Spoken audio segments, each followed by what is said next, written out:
दोस्तों, चुनाव आयोग ने जिस तरह से बिहार में एसआईआर की प्रक्रिया को लेकर चर्चा किया और उस पर ड्राफ्ट जारी किया, एसआईआर पूरा किया। हालांकि विवाद हुआ, ये बात भी सही है कि विधानसभा चुनाव से पहले एसआईआर क्यों किया गया, लेकिन इसके साथ ये भी ऐलान हुआ कि चुनाव आयोग पूरे देश में एसआईआर करने वाली है। और इस कड़ी में अब उत्तर प्रदेश और दिल्ली भी है। दिल्ली में भी एसआईआर की प्रक्रिया शुरू होने वाली है और उत्तर प्रदेश में भी एसआईआर की प्रक्रिया शुरू होने वाली है, और ये भी जल्द। अब उत्तर प्रदेश को लेकर पहले अभी बात कर लेते हैं कि उत्तर प्रदेश में एसआईआर को लेकर विधान परिषद के चुनाव से पहले चुनाव आयोग चाह रही है कि एसआईआर की प्रक्रिया पूरी की जाए।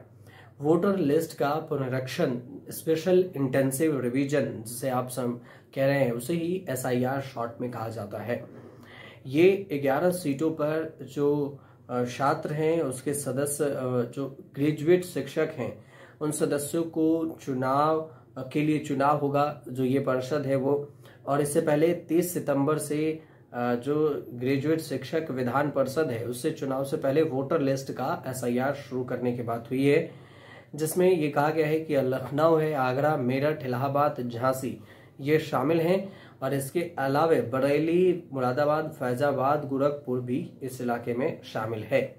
हालांकि ये भी बता दें कि चुनाव आयोग ने आदेश ये भी दिया है कि चुनाव आयोग द्वारा उत्तर प्रदेश विधान परिषद के 5 स्नातक निर्वाचन क्षेत्र लखनऊ, वाराणसी, आगरा, मेरठ और इलाहाबाद, झांसी और 6 निर्वाचन क्षेत्र हैं, जिसमें लखनऊ, वाराणसी, आगरा, मेरठ, बरेली, मुरादाबाद, गोरख, फैजाबाद निर्वाचन क्षेत्र से निर्वाचित सदस्यों का कार्यकाल 6 दिसंबर 2026 को समाप्त हो रहा है।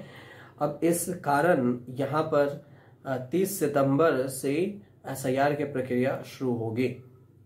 वोटर लिस्ट में जो बात हुई है वो कहा गया है कि आपको अपने जो चुनाव आयोग ने कहा है कि डॉक्यूमेंट्स रेडी रखने होंगे। एसआईआर क्या है, जो बिहार में भी चर्चा हुई थी, तो एसआईआर वोटर लिस्ट के में जो वोटर्स के नाम हैं उस पर वेरिफिकेशन की एक प्रक्रिया है, जिसमें वोटर लिस्ट वहीं के स्थायी निवासी हैं या बाहर से हैं, क्या कोई फर्जी वोटर लिस्ट तो नहीं है, या किसी वोटर्स के मृत्यु तो नहीं हो गई और आज भी उनके नाम पर वोट तो नहीं डाला जा रहा।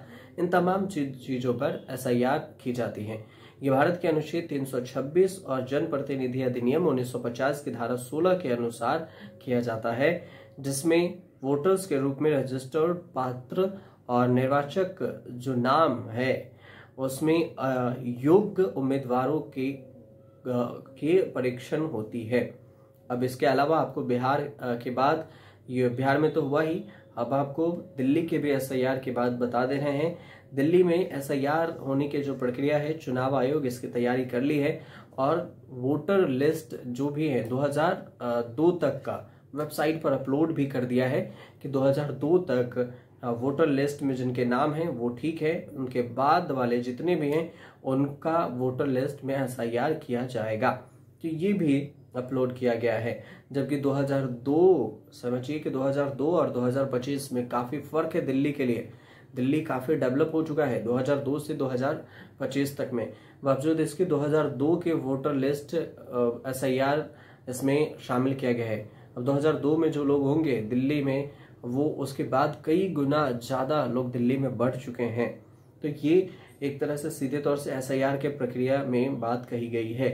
तो आधे से ज्यादा वोटर्स को यहाँ पर तो डॉक्यूमेंट्स ही नहीं है और देने नहीं होंगे, लेकिन एक बात ये भी है कि आधे से ज्यादा वोटर्स के पास डॉक्यूमेंट्स है भी नहीं, क्योंकि दिल्ली में जो प्रवासी हैं वो भी रहते हैं।